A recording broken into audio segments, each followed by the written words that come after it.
चलते हैं महाराज जनक जी की पुष्प वाटिका में।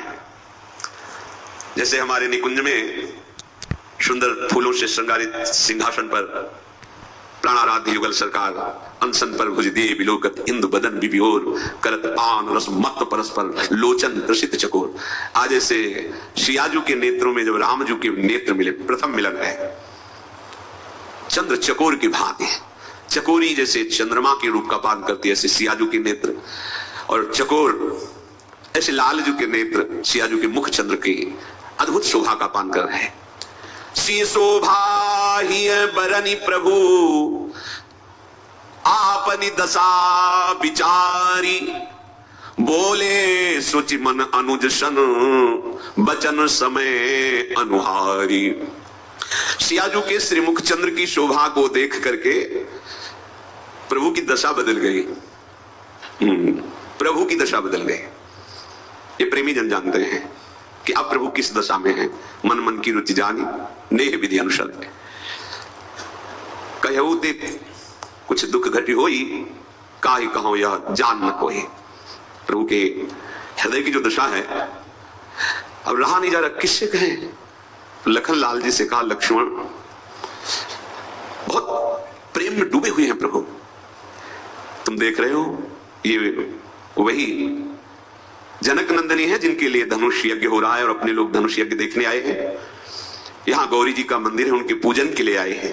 देखो इनके श्री अंग की प्रकाश से पूरी फुलवाड़ी प्रकाशित हो रही है।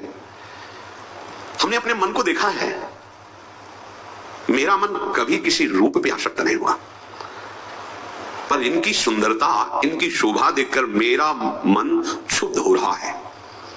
सहज पुनीत मोर मनु क्षोभा, मेरा परम पवित्र मन है पर यह क्षोभ को प्राप्त हो रहा है।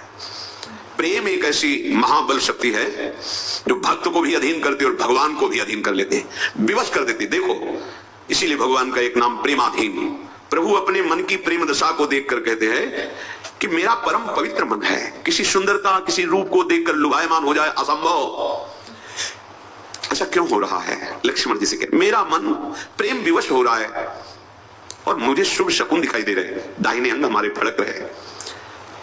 हमारे वंश का स्वभाव है रघुवंशीन कर सहज स्वभाव, मन कुपंथ पगु धरई न काऊ, मुहि अतिशय प्रतीति मन केरी, जेहि सपने हूं पर नारी नहेरी। मेरे वंश का जन्मजात स्वभाव है कि कोई कभी किसी पराई स्त्री को देखने की भी चाह नहीं करता, कुमार्गामी मन नहीं हो सकता। और मैं अपने मन पर बहुत विश्वास करता हूं, जिसने आज तक कभी विपरीत संकल्प नहीं उठाया। पर आज क्या हो गया? आज ये जनक नंदिनी को देख करके मेरा मन प्रेमासक्त हो रहा है। विधाता जाने क्या है। लक्ष्मण जी से कह रहे, संसार में ऐसे ज्यादा पुरुष नहीं होते जो युद्ध के अवसर पर कभी पीठ न दिखाएं, दरवाजे पर मांगने वाले को कभी विमुख न जाने दें और पराई स्त्री पर कभी आसक्त न हो। ऐसे ज्यादा पुरुष नहीं होते। प्रभु बात तो लखन जी से कह रहे हैं, दृष्टि सियाजू के मुख पर है। सियाजू को एकदम चेतना से आती है।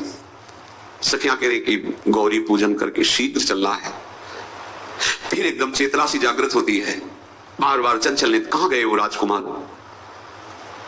सखियों ने कहा, विवश मत होइए, देखो वो लता की ओट में वो विराजमान। फिर नेत्र जाकर प्रभु के मुख चंद्र की शोभा का पान कर रहे हैं। प्रभु भी फूल का दोना हाथ में ही है और जानकी जी को निरख कर प्रेम मगन हो रहे। दोनों चंद्र चकोरी की भांति विवश हैं। सखियों को लगा कि ज्यादा समय यहां व्यतीत नहीं करना चाहिए। कहा, सियाजू आप शीघ्र चलें। चलना शब्द सुनकर सियाजी ने भर नेत्र देखा और आंख बंद कर ली, मानो प्रभु के रूप को अपने मानस पटल पर, अपने हृदय पर बिठा लिया। अद्भुत रूप प्रभु का है। नील कांति, वो नीलिमा है ही नहीं सृष्टि में। उदाहरण में जैसे अनुमान के लिए वो ऐसा नहीं हो सकता कि प्राकृतिक रंग से प्रभु के श्रीअंग की तुलना की जाए। प्रकृति जनित उच्चिदानंद है। जैसे कहा गया केकी कंठाभ नीलम, मोर के गले की जैसे नील कांति। जैसे कहा गया है कि नवीन जलधर मेघ की कांति। कहा अनुमान के लिए केवल कि ऐसा हो सकता नहीं, कोई नहीं। ये उपमा और अनुमान और अलंकार से बहुत अलग है। अद्वितीय सच्चिदानंद है। बिना प्रेम दृष्टि प्राप्त हुए, दिव्य दृष्टि प्राप्त हुए, अद्भुत नीलकांति, गौरवर्ण लखनलाल जी पास में, अरविंदाक्ष, विशाल मनोहर, विशाल भयानक नहीं, मनोहर, कुछ कुछ अरुणिमा है नेत्रों में, और प्रेम युक्त है, और मोर पंख माथे पर बांधे हुए हैं। मोर पंख सिर शोहत नीके, गुच्छ बीच बीच कुसुम कली के। सुंदर श्याम वर्ण के केशों को, सुंदर कलियां और फूल श्रृंगारित, और बीच में मोर मुकुट धारण किए हुए राम जी। राव श्या का अंतर है, श्याम जी राम जी। अगर वे धनुष बाण तो वे बिल्कुल वैसे मोर मुकुट, मोर पंख सिर शोहत नीके, माथे पर तिलक और पसीने की बूंदे। महीना अगहन का बहुत मेहनत वाला कार्य कर रहे हैं ना, फूल चुन रहे हैं, पसीना कैसे आ गया महाराज के? सोचने वाली बात है। अगहन के महीने में पसीना, जेठ वैशाख हो, दोपहर का समय, भाई जेठ वैशाख का है, थोड़ा श्रम युक्त कार्य कर रहे हैं तो पसीने की बूंदे आ गई। भाल तिलक श्रम बिंदु सुहा, ये श्रम बिंदु जानते हो क्या? जानकी जी के रूप को जब पान कर रहे तो माथे पे पसीना आ गया। ये प्रेमियों का विषय है, बुद्धि का विषय नहीं है। प्रेम की दशा में ये भी आता है, पसीना पसीना हो जाना, कंपायमान हो जाना, शरीर रोम रोम पुलकित हो जाना। सुंदर मकराकृत कुंडल, धनुष के समान टेढ़ी भौहें, रत्नारे नेत्र, ठोड़ी नाक गाल, बड़े ही सुंदर, और मंद मुस्कुराहट, करोड़ कामदेव मूर्छित हो जाएं, और गंभीर स्वभाव। इधर मोर मुकुट वाले का रसीला स्वभाव, टेढ़ी चाल, तिरछी चितवन, बाके बाके, इनका सब कुछ बाका। और ये सीधे महाराज, बड़े गंभीर महाराज, नेत्र भी बहुत संभाल के उठाना, बिल्कुल एक एक चेष्टा बड़ी गंभीरता पूर्वक। हमारे जो लालजू महाराज है ना, छैल छबीली लाडली, छैल छबीले लाल, ये महाराज तो रस बरसाते रहते। उधर महाराज बहुत गंभीर, बहुत गंभीर, यही वही, यहाँ वहां तो बालक देखा, मत भ्रम से तो दिखाई देते एक ही है। वक्षा विशाल, वक्षा स्थल, मणियों की माला, भुजाएं देखते ही बत्या, भयद भुज दंड में मूल पीनम ससान को, अपार बलशाली, अपने भक्तों की रक्षा करने वाली भुजाएं हैं, बल की सीमा है। प्रभु बाएं हाथ में दोना, दाहिने हाथ से पुष्प उतार रहे हैं, ऐसा सलोना रूप, पीतांबर अलग शोभा दे रहा है। सखियों ने सावधान किया, जल्दी चलो शियाजू, पहले गिरिजाजू का ध्यान कर लो, उनसे आशीष ले लो। राजकुमार तो अब रुकेंगे कई दिन, फिर दर्शन हो जाएंगे। विवश होके, ये प्रेम व्यवस्था प्रेमी हृदय ही जानता है, आप विवश होकर इनसे दूर होना पड़ेगा, इनके दर्शन से अलग ना पड़ेगा।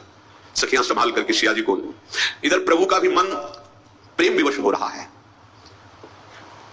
सखियां सियाजी को कह रही कि आप जिनको देख रहे हैं ना, जैसे देख रहे हैं ना, हम सब सखियां समझ रही, सियाजी सखियां सब समझती हैं, हम समझ रही, पर देर हो गई है। माता फिर प्रश्न करेंगी, इतना विलंब कैसे हो गया? सियाजी तो हृदय में राम रूप को धारण करके कैसे कदम चल रहे पता ही नहीं चल रहा। बार बार मन में कि पिताजी ने ऐसा प्रण क्यों किया है? धनुष जो तोड़ेगा भगवान शंकर का, वही सियाजू का वर्ण करेगा। ये स्मरण करके हृदय में बड़ी व्यथा हो रही है कि अगर आज प्रण ना होता तो हम आप सखियों से निवेदन कर देते कि पिताजी से कह दो कि यही हमारे हृदयेश्वर हैं। आगे सखियां से ले फिर मुड़ जाती है। सखिया कहती क्या देख रहे हो? बोले बड़ा सुंदर मृग दिखाई दे रहा है। देखन मिस मृग बिहग तरु फिरई बहोरी बहोरी, निरखि निरखि रघुवीर छवि बाढ़ई प्रीति न थोरी। नहीं, वो मैं लता देख रही थी, वो पीछे वाली लता बड़ी सुंदर फूली हुई है ना, उसे देख। कहां है रघुनाथ जी? बार बार ऐसे। ये क्या पिताजी ने प्रण ले लिया? कहां भगवान महादेव जी का वो विशाल धनुष, और कहां नव किशोर सुकुमार कैसे तोड़े? जब प्रभु ने देखा कि सखियों से जानकी जी जा रही, तो जानकी जी के रूप को अपने हृदय में विराजमान किया। इतना सुंदर रूप लक्ष्मण त्रिभुवन में कोई इतना सुंदर नहीं जितनी जानकी जी सुंदर है। ये प्रभु वही हैं जिनका न आदि है, न मध्य है, न अंत है। वेद भी जिनके प्रभाव को नहीं जानते, विश्व को मोहित करने वाले परम स्वतंत्र भगवान देखो जानकी जी के रूप में प्रेम विवश हो रहे हैं। बस सीता जी को एक ही बात समझ में आई कि अब तो जो भी बात बनेगी आशीर्वाद से ही बनेगी। चलो गौरी जी को मनाएं, गिरिजा जी को मनाएं। पास गई, विवश होकर के बैठ गई और कहा कि आज तक जिसने आपसे मांगा मां, कभी कोई विमुख नहीं गया, क्योंकि आप मां हो, भगवान शिव के वो प्राणों से भी प्रिय हो। आपके श्री चरणों की सेवा से कौन सा फल दुर्लभ है? कोई भी ऋषि मुनि मनुष्य कोई भी हे जगदम्बा आपके चरणों की आराधना करे तो उसकी कामना की पूर्ति हो जाती है। मेरा मनोरथ आप जान रही है ना, क्योंकि आप सबके हृदय में विराजमान है। मैं प्रकट में आपसे नहीं कह सकती, बस आप जान लीजिए। और जो देवी जी की प्रतिमा श्री विग्रह थी, उनके चरण पकड़कर